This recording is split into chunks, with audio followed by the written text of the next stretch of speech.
প্রিয় দর্শক সবাইকে স্বাগত জানাচ্ছি এনটিভির নিয়মিত স্বাস্থ্য বিষয়ক আয়োজন স্বাস্থ্য প্রতিদিন অনুষ্ঠানে। আপনাদের সাথে আছি আমি ডাক্তার সামিউল আওয়াল স্বাক্ষর।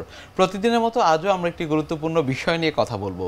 আজ আমাদের আলোচনার বিষয় শীতকালে শ্বাসকষ্ট।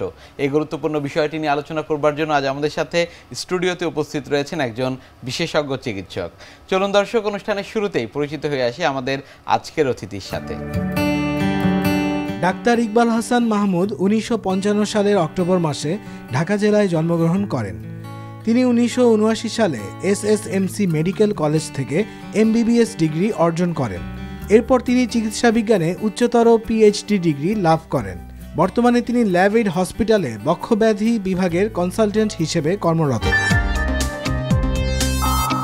আপনাকে স্বাগত জানাচ্ছি আমাদের আজকের এই আয়োজনে। আপনাকে অনেক অনেক ধন্যবাদ ডক্টর স্বাক্ষর। স্যার, যে শীতকালে মূলত শ্বাসকষ্টের সমস্যা বাড়ে কিনা? শীত তাদের জন্য আনন্দের যাদের লাংস বা ফুসফুস ভালো আছে, আর যাদের শ্বাসকষ্ট আছে, অ্যাজমা আছে, সিওপিডি আছে, তাদের জন্য শীতটা একটা মহা আতঙ্কের ব্যাপার।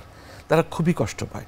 আসলে শীতের সঙ্গে শ্বাসকষ্টের একটা নিবিড় সম্পর্ক রয়েছে। এক নম্বর হচ্ছে যে শীতে দেখা যায় যে ফুসফুসের শ্বাসটানিগুলো একদম শুষ্ক থাকে এবং ঠান্ডাটাও কিন্তু একটা অ্যালার্জির হিসেবে কাজ করে। যদি হাঁপানির কথাই বলি, ফুসফুসের হাঁপানি দেখা যায় যে শ্বাসনালীগুলো সংকুচিত হয়ে যাচ্ছে। এখানে লাংস বা প্যারেনকাইমা যেটা ফুসফুসের অবকাঠামো, সেটা কিন্তু কোনো ক্ষতিগ্রস্ত হচ্ছে না। অনেক কারণে, অ্যালার্জির কারণে হোক বা অ্যালার্জি ছাড়াও হোক, শ্বাসনালীগুলো সরু হয়ে যায়। অনেকগুলো কারণ আছে। একটি কারণ যদি আমি বলি, গত বছর বাক্সবন্দি কাপড়, এই যে আপনি সোয়েটার বলুন, চাদর বলুন, এগুলো আপনি বাক্সতে ভরে রেখেছিলেন বা আলমারিতে ট্রাঙ্কে ভরে রেখেছিলেন, এগুলো না ধুয়ে, না লন্ড্রিতে দিয়ে বা রোদ্রে গরম পানিতে ধুয়ে রোদ্রে না দিয়ে আপনি সরাসরি সোয়েটার পরে ফেললেন, চাদর গায়ে দিলেন। এর মধ্যে সারা বছর ধরে যে মাইট নামক চোখে দেখা যায় না অতি সূক্ষ্ম জীবাণু, সেগুলো আপনার নাক দিয়ে ঢুকবে। সেই সবারই ঢুকবে, যাদের হাঁপানি আছে তাদের হাঁপানি নেই, যাদের হাঁপানি আছে তারা তো হাইপার সেন্সিটিভ, তাদের শ্বাসটানিতে গিয়ে অতি সংবেদনশীলতা সৃষ্টি করে তার এই চাদরটা বা সোয়েটারটা পরার সঙ্গে সঙ্গে দেখা যায় তার শ্বাসকষ্ট বেড়ে গেল। এটা সবচেয়ে বড় কারণ, হাউস ডাস্ট মাইট যেটাকে আমরা বলি। অনেকে কার্পেট ইউজ করেন, শীতে ফ্লোরে পা রাখবেন না, কার্পেট দেবেন। কার্পেটের মধ্যেও কিন্তু অনেক মাইট জমে। এটা বড় কারণ। আমরা এই জন্য বলি যাদের অ্যাজমা আছে তাদের ঘরে কোনো কার্পেট রাখা যাবে না। অনেক খাবার দাবার আছে। সিম একটা মজার জিনিস, বেগুন, আপনি গরুর মাংস বলুন, দুধ বলুন, দুধের গরুর দুধ। কারো দেখা যায় যে নির্দিষ্ট খাবারে তার ফুড অ্যালার্জি আছে, ওগুলি খেলেই তার শ্বাসকষ্ট বেড়ে যায়। যে শীতকালটা সে এনজয় করতে পারে না। শিশির পড়ছে, এর মধ্যে একটু মর্নিং ওয়াক করতে গেল, দেখা যাবে যে ঘরে ফিরে তার শ্বাসকষ্ট বেড়ে গেছে। এই জন্য আমরা বলি যে শ্বাসকষ্টের রোগী, সে অ্যাজমা হোক, সিওপি, বিশেষ করে সিওপিডিতে আমি আসছি পরে, সিওপিডি এরা মানে একেবারে সূর্য না ওঠা পর্যন্ত ঘর থেকে বেরোবে না, আবার সূর্যাস্তের আগেই ঘরে ফিরে আসবে, যাতে করে এদের মাথার উপরে শিশির কুয়াশা না পড়ে। এখন আমি যদি সিওপিডির কথা বলি, ক্রনিক অবস্ট্রাকটিভ পালমোনারি ডিজিজ, যেটাকে আমরা আগে বলতাম ক্রনিক ব্রঙ্কাইটিস উইথ এমফাইসিমা, সেসব রোগীদের জন্য এই শীতকালটা কিন্তু ভয়ঙ্কর একটা ব্যাপার। কারণ শীতকালে বিভিন্ন ধরনের ভাইরাস ঘুরে বেড়াচ্ছে, বিশেষ করে এইচ ইনফ্লুয়েঞ্জা বলুন বা আরও কিছু বলুন, এগুলো নাক দিয়ে ঢুকে যার সিওপিডি আছে তার অ্যাকিউট এক্সারভেশন করে কফগুলো পেকে যাচ্ছে, কফ হলুদ হয়ে যাচ্ছে, কফের সঙ্গে রক্ত যাচ্ছে অনেক সময়, তারপরে শ্বাসকষ্ট তীব্র হয়ে যাচ্ছে, এগুলোকে আমরা বলি অ্যাকিউট এক্সারভেশন। স্যার, সেটি কি আসলে বছরের অন্যান্য সময় হতে পারে? অন্যান্য সময় যদি কোনো কারণে আপনার সেই জীবাণুগুলি ঢুকে তার অ্যাকিউট এক্সারভেশন করে। আসলে সিওপিডিতে হয় কি, যেমন অ্যাজমাতে শুধু মানে শ্বাসনালীগুলি সংকুচিত হয়, কিন্তু সিওপিডিতে টোটাল যে প্যারেনকাইমা অবকাঠামোটাই ধ্বংস হয়ে যায়। এখন সিওপিডির কারণটা কি? সিওপিডি হচ্ছে যে বছরের পর বছর একটি লোক ধূমপান করলো, অতি শৈশব থেকে শুরু করে ধূমপান চালিয়ে যাচ্ছে, 20-30টা সিগারেট খাচ্ছে, এক মধ্যবয়সে এসে তার শ্বাসকষ্ট শুরু হয়ে গেল, শ্বাসকষ্ট তীব্র আকার ধারণ করলো, অ্যাকিউট এক্সারভেশন হলো, কফ পেকে গেল, এবং একটা পর্যায়ে এসে দেখা যাচ্ছে খুব বেশি সিওপিডির আকার যখন খুব বেশি তীব্র হচ্ছে, গ্রেডেশন আছে 0, 1, 2, 3, 4, 3-4-এ যখন আসে সে রেসপিরেটরি ক্রিপল হয়ে যায়, তাকে একদম সে টয়লেটেও যেতে পারে না, তাকে ধরে টয়লেটে নিতে হয়। এবং অ্যাজমা রোগীকে যেমন আপনি চিকিৎসা দিয়ে তাকে সে ভালো থাকবে, এখন ভালো ইনহেলার চলে এসছে, অনেক ওষুধও চলে এসছে, কিন্তু সিওপিডি যেহেতু টোটাল প্যারেনকাইমাল ডিস্ট্রাকশন হয়, ফুসফুসের অবকাঠামোটাই ধ্বংস হয়ে যায়, সুতরাং এখানে তো ওষুধ কোনো কাজ করছে না। এখানে একটাই কথা হচ্ছে আপনি ধূমপান করবেন না। আর শীতকালে হয় কি দেখবেন যে খুব সবাই মিলে, বিশেষ করে সন্ধ্যায় আপনি গ্রামে গেলে দেখবেন খুব আয়েশ করে সবাই মিলে ধূমপান করছে, চাও খাচ্ছে, একের পর এক সিগারেট খাচ্ছে শরীরটাকে একটু গরম করার জন্য। এই এক্সারবেশন আরও বাড়িয়ে দিচ্ছে। আর এই যে গাড়ির কালো ধোঁয়া ঘন্টার পর ঘন্টা যানজটে পড়ে পড়ে আমরা যে আমাদের সুস্থ লোক ধূমপান করছি না, কিন্তু এই গাড়ির কালো ধোঁয়া আমাদের নাক দিয়ে ফুসফুসে ঢুকছে, সেটাও কিন্তু আমাদের সিওপিডি একটা বড় কারণ হচ্ছে। পরিবেশকে সুন্দর রাখতে হবে। আরও অনেকগুলো কারণ আছে যে শীতকালে তার শ্বাসকষ্ট বেড়ে যায়, যে নিউমোনিয়া একটা দেখা যাচ্ছে, বিশেষ করে শিশুরা সকালবেলায় কুয়াশার মধ্যে ঘর থেকে বেরিয়ে গেল বা সন্ধ্যার সময় খেলাধুলা করছে, দেখা যাচ্ছে হঠাৎ করে তার তীব্র জ্বর, শ্বাসকষ্ট, তার নিউমোনিয়া হয়ে গেছে। এবং 5 বছরের নিচে বাংলাদেশ সহ যেগুলো অনুন্নত দেশ আছে, শিশু মৃত্যুর বড় কারণ হচ্ছে নিউমোনিয়া। নিউমোনিয়া এই শীতকালে খুব একটা বড় সমস্যা হচ্ছে। আমরা প্রচুর রোগী পাই শীতকালে নিউমোনিয়াতে। খুব ঠান্ডা জায়গায়, বিশেষ করে বাংলাদেশের যে কতগুলো জেলা আছে, রংপুর, কুড়িগ্রাম, এগুলোতে প্রচণ্ড ঠান্ডা পড়ে। এগুলো দেখা যায় যে এখান থেকে রোগী আমার কাছে আসছে নিউমোনিয়া নিয়ে। নিউমোনিয়া হলে কিন্তু দেখা যাচ্ছে নিউমোনিয়াকে ওষুধ দিয়ে তাকে ভালো করতে হবে। যে কোনো অ্যান্টিবায়োটিক ভালো নিউমোনিয়া কিন্তু রেসপন্ড করে, কিন্তু যদি আপনি নিউমোনিয়া রোগীকে ওষুধ অ্যান্টিবায়োটিক না দেন, তাহলে কিন্তু দেখা যাবে কি ফুসফুসের পর্দায় পানি চলে আসবে, খিঁচুনি হবে, তারপরে দেখা যাবে যে এই ফুসফুসের ব্রেইনে পর্যন্ত ইনফ্লামেশন ছড়িয়ে যেতে পারে। আবার ব্রঙ্কিওলাইটিস 2 মাসের নিচের বাচ্চাদের এই শীতকালে দেখা যায় খুব বেশি ব্রঙ্কিওলাইটিস হয়। ব্রঙ্কিওলাইটিস একটা বড় কারণ হচ্ছে যে শীতকালে অনেক ভাইরাস ঘুরে বেড়াচ্ছে, প্রচুর ভাইরাসের মানে আধিক্য দেখা যাচ্ছে। এই শিশুরা এই ভাইরাসে আক্রান্ত হয়ে, বিশেষ করে 2 মাসের বা 2 বছরের নিচের, 2 মাস থেকে 2 বছরের নিচের বাচ্চারা ব্রঙ্কিওলাইটিসে ভোগে। এদেরকে উষ্ণ পরিবেশে রাখতে হবে, এদেরকে একজন দক্ষ বিশেষজ্ঞ চিকিৎসকের আন্ডারে দিয়ে ভালো অ্যান্টিবায়োটিক, প্রয়োজন হলে স্টেরয়েড দিতে হবে। আর যদি ব্রঙ্কিওলাইটিস ভালো না করেন, এতেও প্রচুর শ্বাসকষ্ট হচ্ছে, শিশু খেতে চাচ্ছে না, শিশু মানে খেলনা দিলেও সে ছুঁড়ে মারছে, মানে প্লেফুল যে ছিল সেটা থাকছে না, খাওয়া দাওয়া করতে চাচ্ছে না, নেতিয়ে পড়ছে। এই শিশুকে যদি আপনি চিকিৎসা না করেন, তাহলে যদি ভালো হয়ে যায়, তাহলে কিন্তু সে অ্যাজমাতে পরিণত হয়ে যাবে বা ফুসফুসে প্রচুর ফাইব্রোসিস হয়ে যাবে। ফাইব্রোসিস একবার হলে কিন্তু সেই ফাইব্রোসিস আর সারতে চায় না, যতই আপনি স্টেরয়েড খাওয়ান না কেন। আমাদের সব বক্ষব্যাধিতে আমাদের লক্ষ্য থাকে যে ফুসফুসে যাতে ফাইব্রোসিস না ঘটে। কারণ ফাইব্রোসিস আপনি একটা কেটে গেলেও দেখবেন যখন শুকিয়ে যায় একটা সাদা দাগ হয়ে যায়, ফাইব্রাস টিস্যু দিয়ে এটা হিলিংটা হয়। ফুসফুসে এরকম একটা ইনফ্লামেশন হয়েছে, বড় একটা ক্ষত হয়েছে, প্রচুর ফাইব্রোসিস দিয়েই সেই ক্ষতটা শুকায়। কিন্তু আমরা তো চাই না ফাইব্রোসিস হোক। ফাইব্রোসিস হলে তো ফুসফুসে বড় অংশ নষ্ট হয়ে যাচ্ছে, এয়ার এক্সচেঞ্জ হচ্ছে না, গ্যাসিয়াস এক্সচেঞ্জ, যেটা কার্বন ডাইঅক্সাইড আমরা বের করে দিচ্ছি, অক্সিজেন নিচ্ছি, এই গ্যাসিয়াস এক্সচেঞ্জগুলো হচ্ছে না। ফলে এরা কিন্তু রেসপিরেটরি মানে ডিস্ট্রয়েড লাং নিয়ে প্রচুর রোগী আমার কাছে আসে, বলে স্যার কী ওষুধ দিচ্ছেন, হাঁপানি তো ভালো হচ্ছে না। অনেক বোঝাতে হয় যে আপনার ফুসফুসই তো নষ্ট হয়ে গেছে, এটা হাঁপানি না। এই শ্বাসকষ্ট রোগীকে বলি না, রোগীর আত্মীয় স্বজনকে বলি যে এই শ্বাসকষ্ট আর ভালো হবে না, কারণ অলরেডি আমরা বলি ডিস্ট্রয়েড লাং, মানে ফুসফুস নষ্ট হয়ে গেছে, নষ্ট হয়ে ফাইব্রোসিসে ভরে আছে, এয়ার এক্সচেঞ্জের কোনো জায়গাই নেই। এখন আপনি ওষুধ দিবেন, ওষুধটা তো ল্যান্ড করতে হবে একটা জায়গায়, সেই জায়গাটাই নেই, জায়গাটা শেষ হয়ে গেছে। তাই যে কোনো ইনফ্লামেশন হোক, এটা যদি তাৎক্ষণিকভাবে যদি চিকিৎসা না করেন, অ্যান্টিবায়োটিক দিয়ে প্রয়োজন হলে একজন ডাক্তারের পরামর্শ অনুযায়ী দক্ষ চিকিৎসকের স্টেরয়েড দিতে হবে, যাতে ফাইব্রাস টিস্যুটা না এখানে জমা হয়।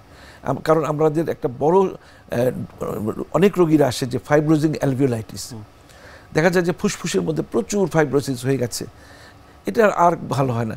সেই রোগীরও এসে বলে স্যার আমার তো হাঁপানি হয়েছে। এখন ফাইব্রোসিক অ্যালভিওলাইটিস হলে আপনি কি দিবেন, কিছু দেওয়ার থাকে না, কারণ অলরেডি ফাইব্রোসিসকে তো আর ব্রেকডাউন করা যায় না। ফাইব্রোসিস যাতে না হয় সেই জন্য অ্যান্টিফাইব্রোটিক অনেক ড্রাগ চলে এসেছে, আমরা ইউজ করি, কিন্তু একবার ফাইব্রোসিস হয়ে গেলে আর কিছু কাজ হবে না। স্যার, শ্বাসকষ্টের সমস্যা মূলত কি কি পরীক্ষা নিরীক্ষার বিষয়গুলো জড়িত এর সাথে? একজন রোগী যখন আমার চেম্বারে ঢোকে, অ্যাজমা হোক, সিওপিডি হোক, দেখলেই কিন্তু বুঝতে পারি যার অ্যাজমার খুব ক্রনিক মানে বড় ধরনের আক্রমণ নিয়ে এসছে। একটা দূর থেকে কিন্তু একটা শ্বাসের শব্দ পাওয়া যায়, যেটাকে আমরা বলি হুইজ। সেই হুইজ দেখলেই বা স্টেথোস্কোপ আপনি লাগালেন, দেখবেন একটা রংকাই বা বাঁশির মতো একটা সাউন্ড হচ্ছে, যথেষ্ট হয়ে যায়। তারপর কিছু পরীক্ষা নিরীক্ষা আমরা রেসপিরেটরি ফাংশন টেস্ট করি, রক্তের ইওসিনোফিল কাউন্টটা করি, আইজিই যেটা অ্যালার্জিতে অনেক বেশি বেড়ে যায় সেটা টেস্ট করি, আর একটা হিস্ট্রি নেই আমরা। কারণ বেশিরভাগ অ্যাজমাই, অ্যাটোপিক অ্যাজমা, অ্যালার্জিক অ্যাজমা, সেগুলো কিন্তু একটা বংশগত ধারার ইতিহাস থাকে। আপনি জিজ্ঞেস করি আপনার বাবা মা, আপনার চাচা ফুপু খালা কারো কি অ্যাজমা ছিল, বা দাদা দাদি কারো অ্যাজমা ছিল, দেখবেন যে বেশিরভাগ উত্তর আসে হ্যাঁ আমার চাচার অ্যাজমা ছিল, আমার ফুপুর অ্যাজমা ছিল। আবার দেখা যাচ্ছে মধ্য বয়সে এসে কিন্তু দেখা যাচ্ছে তার কোনো অ্যালার্জির ইতিহাসই নাই, বংশগত ধারার ইতিহাসই নাই। হঠাৎ করে তার মানসিক উদ্বেগ উৎকণ্ঠা, কিছু অনেক টাকা হারিয়ে ফেলেছে, স্বামী স্ত্রীর মধ্যে প্রচণ্ড ঝগড়াঝাটি, তারপরে শাশুড়ি বউয়ের মধ্যে প্রচণ্ড ঝগড়াঝাটি, সাংসারিক টানাপোড়েন যেটা, সেজন্য তার হঠাৎ করে একজন মধ্যবয়সী মহিলা তার শ্বাসকষ্ট শুরু হয়ে গেছে, বা পুরুষের শ্বাসকষ্ট শুরু, এখানে অ্যালার্জি কোনো ভূমিকা রাখছে না। সেই জন্য রোগীর ইতিহাসটা খুব ভালো মতো একজন ডাক্তারে নিতে হবে। ডাক্তারে নিলে কিন্তু অনেক কিছু বেরিয়ে যাবে। আর এখন যদি একটু চিকিৎসা আসি, অনেক ভালো ভালো ওষুধ চলে এসেছে, কিন্তু তবে ইতিহাসটা নিয়ে জানতে হবে যে অ্যালার্জির জনিত হচ্ছে না অন্য কারণে হচ্ছে, মানসিক ইস্যুর জন্য হচ্ছে। অনেক সময় কৃমি, শিশুর পেটে কৃমি আছে, কৃমির জীবনচক্রের একটি পর্যায়ে এসে কিন্তু সে ফুসফুসকে অতিক্রম করে, তখন তার প্রচণ্ড শ্বাসকষ্ট হয়ে যায়। বাবা মা নিয়ে আসে আমাদের কাছে যে স্যার আমার ছেলের তো হাঁপানি হয়ে গেছে।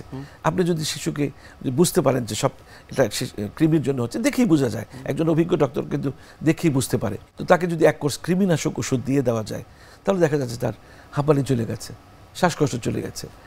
এটা কিন্তু এখানে আবার এক্সরে আমরা করে দেখি, একটা এক্সরে খুব ইম্পর্টেন্ট, যে তার শ্বাসকষ্ট হচ্ছে ফুসফুসে কি অন্য যেগুলি আমি বিরতির আগে বলছিলাম যে ফাইব্রোজিং অ্যালভিওলাইটিস হয়েছে কিনা, সিওপিডি হয়েছে কিনা, লাং ক্যান্সার হয়ে, বা ফুসফুসে বড় একটা নিউমোনিয়া হয়ে ফুসফুসের বড় একটা অংশ নষ্ট হয়ে গেছে, বা টিবির ইতিহাস আছে কিনা, এগুলো একটা এক্সরেতে সব বেরিয়ে আসে।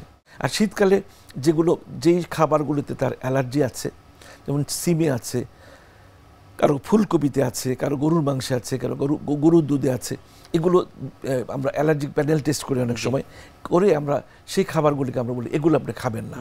তবে সবচেয়ে বেশি যে আমরা স্ট্রেস দিই যে শীতকালে যে বেশি বেশি ধূমপান করার একটা একটা প্রবণতা থাকে, সেটাকে আমরা বাধাগ্রস্ত করার চেষ্টা করি।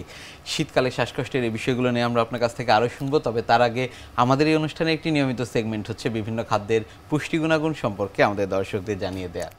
প্রিয় দর্শক, দেখছেন স্বাস্থ্য প্রতিদিন। কথা হচ্ছিল খুব গুরুত্বপূর্ণ একটি বিষয়, শীতকালে শ্বাসকষ্ট নিয়ে। অনুষ্ঠানের পর্যায়ে দেখে নেব বিভিন্ন খাদ্যের পুষ্টি গুণাগুণ সম্পর্কে আমাদের পুষ্টিবিদের কাছ থেকে। অ্যাজমা দূর করতে চাইলে আমরা কোন ধরনের খাবারগুলো খাবার তালিকায় রাখবো? সাধারণত বয়স্ক যারা রয়েছেন, বাচ্চা যারা রয়েছেন, তাদের অনেকেরই অ্যাজমা বা হাঁপানির সমস্যা কিন্তু দেখা দেয়। অ্যাজমা বা হাঁপানির সমস্যায় আপনার যেরকম নেবুলাইজেশন করতে হবে, মেডিসিন নিতে হবে, তার পাশাপাশি আপনার কিন্তু বেশ কিছু নিয়মকানুন মানতে হবে। এর সাথে সাথে আপনার পুষ্টির দিকেও কিন্তু একটু খেয়াল রাখতে হবে, কারণ অ্যাজমা রোগীদের যদি সঠিক খাবার তালিকা মেনটেন না করে, তাহলে কিন্তু তাদের এই ঠান্ডা কাশির পাশাপাশি কিন্তু শ্বাসকষ্টের সমস্যাটা বেড়ে যায়। প্রথমে যেটা করতে হবে, অ্যাজমা রোগীরা যারা রয়েছেন তাদের কিন্তু সঠিক যে ওজন বা হেলদি ওয়েট যেটা রয়েছে, এটা মেনটেন করতে হবে। হেলদি ওয়েট মেনটেন করতে গেলে আপনার খাবার তালিকা থেকে স্যাচুরেটেড ফ্যাট, ট্রান্স ফ্যাট, তৈলাক্ত খাবার যেগুলো রয়েছে এগুলো অবশ্যই বাদ দিতে হবে। অতিরিক্ত কার্বোহাইড্রেট যুক্ত খাবার গ্রহণ করা যাবে না, কারণ আপনার ওজন যদি অতিরিক্ত বেশি থাকে, সেটাও কিন্তু আপনার অ্যাজমার সমস্যাটা বাড়িয়ে দিতে পারে। এই জন্য অবশ্যই খেয়াল রাখতে হবে যে আপনার ওজন যাতে অতিরিক্ত না বাড়ে, এবং তার কারণে যে অতিরিক্ত বাড়তি খাবার, তৈলাক্ত খাবার, আনহেলদি যে খাবার যেগুলো রয়েছে সেগুলো বর্জন করতে হবে। আপনার প্রচুর তাজা শাকসবজি এবং ফলমূল খেতে হবে, এগুলোতে প্রচুর অ্যান্টিঅক্সিডেন্ট থাকে, ভিটামিন ই, ভিটামিন সি এবং ভিটামিন এ থাকে, যেগুলো কিন্তু খুব সহজে আপনার ইমিউনো সিস্টেম বুস্ট আপ করবে, এবং যার কারণে আপনার শ্বাসকষ্টের সমস্যাটা কিন্তু কম দেখা দিবে। এছাড়া আমাদের লাংসের যে সেল থাকে সেটা কিন্তু অনেক সময় সোয়েলিং হয়, যার কারণেও কিন্তু শ্বাসকষ্ট হয় এবং ইনফ্লামেশন হতে পারে লাংসের বিভিন্ন কারণে। এবং এই সমস্যাটা আপনি যদি তাজা শাকসবজি আপনার খাবার তালিকায় নিয়মিত রাখেন, তখন কিন্তু এই সমস্যাটা দূর হয়ে যাবে। দৈনিক চেষ্টা করুন 3 থেকে 4 রঙের সবজি আপনার খাবার তালিকায় রাখার জন্য, তাহলে কিন্তু ইনফ্লামেশন অনেকটাই কম হবে। ভিটামিন ডি যুক্ত খাবার, ভিটামিন ডি যেটা করবে আপনার এই যে শ্বাসকষ্টের সমস্যা বা অ্যাজমা, সেটা কিন্তু অনেকটা কমাতে সাহায্য করে। ভিটামিন ডি বলতে আপনার ডিমের কুসুম, সামুদ্রিক মাছ, চিয়া সিড, এই খাবারগুলো কিন্তু খাবার তালিকায় রাখতে পারেন। তবে ভিটামিন ডি এর ক্ষেত্রে অবশ্যই খেয়াল রাখতে হবে, আপনার খাবার তালিকায় যতটা না খাবারে আপনার ভিটামিন ডি এর উৎস আছে, তার চেয়ে বেশি ভিটামিন ডি কিন্তু তৈরি হয় আমরা যদি সূর্যের আলোটা একটু গায়ে লাগাই, প্রতিদিন সকাল 10টা থেকে দুপুর 3টা এই সময়ের মধ্যে আমরা 20 থেকে 25 মিনিট অন্তত একটু সূর্যের আলোতে যদি থাকি, তাহলে কিন্তু খুব সহজে আমরা আমাদের শরীরে ভিটামিন ডি তৈরি হবে, যেটা আমাদের এই অ্যাজমার সমস্যা কমাতে কিংবা রোগ প্রতিরোধ ক্ষমতা বাড়াতে সাহায্য করবে। এরপরে ম্যাগনেসিয়ামযুক্ত খাবার। ম্যাগনেসিয়াম কিন্তু অ্যাজমা রোগীদের জন্য খুবই উপকারী। যাদের অ্যাজমা রয়েছে তারা আপনাদের খাবার তালিকায় অবশ্যই ম্যাগনেসিয়ামযুক্ত খাবার যেগুলো রয়েছে, যেমন আপনার সাইট্রাসযুক্ত ফল বলেন কিংবা আপনার চিয়া সিড, ফ্ল্যাক্স সিড, এই খাবারগুলো আপনাদের খাবার তালিকায় কিন্তু রাখতে পারেন। এবং বিভিন্ন ধরনের বাদাম রয়েছে, সেগুলোতেও পর্যাপ্ত পরিমাণে কিন্তু ম্যাগনেসিয়াম পাওয়া যায়। তার জন্য প্রতিদিন আপনারা 1 মুঠ করে বাদাম রাখতে পারেন, 1 মুঠ করে বীজ কিন্তু আপনাদের বা সিডস যেগুলো রয়েছে, ফ্ল্যাক্স সিড বা চিয়া সিড বলেন, পামকিন সিড রয়েছে, সানফ্লাওয়ার সিড রয়েছে, এগুলো কিন্তু খাবার তালিকায় রাখা যেতে পারে। এরপরে আসি, সেটা হলো কোন খাবারগুলো আপনাদের অ্যাভয়েড করতে হবে। অবশ্যই অ্যাজমার রোগীদের আপনাদের খেয়াল রাখতে হবে যেই ধরনের ফুডগুলো অ্যালার্জি বাড়ে বা অ্যালার্জিকে ট্রিগার করে, ওই খাবারগুলো বর্জন করতে হবে। যেমন অনেকের ইলিশ মাছ, চিংড়ি মাছ কিংবা হলো পুঁই শাক, সিম, মিষ্টি কুমড়া, বেগুন, এগুলোতে কিন্তু অ্যালার্জিটা ট্রিগার করে। এই খাবারগুলো যারা অ্যাজমার রোগী রয়েছেন তাদের কিন্তু বর্জন করতে হবে। অনেকের হাঁসের মাংস, হাঁসের ডিম, চীনাবাদাম, এগুলোতেও কিন্তু অ্যালার্জি বাড়ে, তো এক্ষেত্রে এই খাবারগুলোও বর্জন করতে হবে। অনেকের ডিমের কুসুমেও অ্যালার্জি হয় বা ডিমেও অ্যালার্জি হয়, সেক্ষেত্রে কিন্তু ডিমটাও অ্যাভয়েড করতে হবে। ডেইরি প্রোডাক্ট যেগুলো রয়েছে বা দুধ জাতীয় খাবার যেগুলো রয়েছে, এগুলোতেও কিন্তু আপনার অ্যালার্জির সমস্যা বাড়ে। যাদের এই ধরনের সমস্যা রয়েছে তাদের কিন্তু এই দুধ জাতীয় খাবারও বর্জন করতে হবে। শীতকালে শ্বাসকষ্ট, এটি মূলত আসলে কোন বয়সীদের ক্ষেত্রে বেশি দেখতে পাই এবং সচেতনতার যে জায়গাগুলো বা প্রতিরোধ করবার যে জায়গাগুলো, সেগুলো আসলে কি কি রয়েছে? শিশু হাঁপানি শীতকালে বেড়ে যেতে পারে, সে তার বিভিন্ন কারণ আছে। ঠান্ডায় সে ঘুরে বেড়াচ্ছে, আইসক্রিম খাচ্ছে তো শীতের মধ্যে। আর মাঝারি বয়স বা বৃদ্ধ বয়সে দেখা যায় যে ধূমপানের ইতিহাস থাকছে, গরম গরম চা খাক, গরম গরম পানি খাক, তাহলে কিন্তু শরীরটা গরম থাকবে, চাঙ্গা থাকবে। আর শহরে তো অনেকে কফি খাওয়ার প্রয়োজন আছে, কফির চেয়ে চিনি ছাড়া ব্ল্যাক টি, এটা সবচেয়ে বেটার। আবার গরম পানি আপনি খান, ঠান্ডা পানি না খেয়ে একটু উষ্ণ গরম পানি খান। অর্থাৎ ঠান্ডা থেকে নিজেকে বাঁচিয়ে রাখতে হবে। আর যেটা আগেই বলেছিলাম যে আপনি সোয়েটার, এখন শীত মানে বেশি পড়ার আগেই আপনি সোয়েটার, চাদর, এগুলো সব গরম পানি দিয়ে ধুয়ে রোদ্রে নেড়ে দিন বা লন্ড্রিতে দিন, এগুলোকে মাইট মুক্ত করুন। ঘরে কার্পেট থাকলে কার্পেটটাকে সরিয়ে দিন, ঘর ঝাড় না দিয়ে ঘর মুছে ফেলতে বলুন। এবং যার অ্যাজমা আছে সে যাতে ঘর ঝাড় দেওয়ার সময় সেই ঘরে উপস্থিত না থাকে, অন্য কাউকে দিয়ে ঘর মুছিয়ে ফেলে। অনেক ধন্যবাদ আপনাকে আমাদের আজকের এই অনুষ্ঠানে আসবার জন্য। আপনাকে অনেক অনেক ধন্যবাদ। প্রিয় দর্শক, এতক্ষণ দেখছিলেন স্বাস্থ্য প্রতিদিন। কথা হচ্ছিল খুব গুরুত্বপূর্ণ একটি বিষয়, শীতকালে শ্বাসকষ্ট নিয়ে। আশা করি আমাদের এই গুরুত্বপূর্ণ তথ্যগুলো আপনাদের অনেক বেশি উপকারে আসবে। অনুষ্ঠানের পর্যায়ে দেখে নেব কি থাকছে আগামী পর্বে স্বাস্থ্য প্রতিদিন অনুষ্ঠানে। হরমোনের কাজ হচ্ছে বডির যে ইন্টারনাল মেকানিজম বলি, বিপাক প্রক্রিয়া, বডি ইন্টারনাল এনভায়রনমেন্ট, সেগুলোকে রক্ষা করা। তাহলে সেখান থেকে এক ধরনের হরমোন তৈরি হচ্ছে, সেই হরমোনের নাম হচ্ছে থাইরক্সিন, আমরা বলি T4। আর একটা হরমোন তৈরি হয় T3। যদি কারোর শরীরে এই T3 এবং T4 এর কি আছে, একটা স্বাভাবিক মাত্রা আছে, সেই মাত্রার চেয়ে যদি T3 এবং T4 বেশি তৈরি হয়, তাহলে আমাদের শরীরে যে সমস্যাগুলো তৈরি হয়, সেই সমস্যাগুলোর সম্মিলিত নামটাই হচ্ছে হাইপারথাইরয়েডিজম।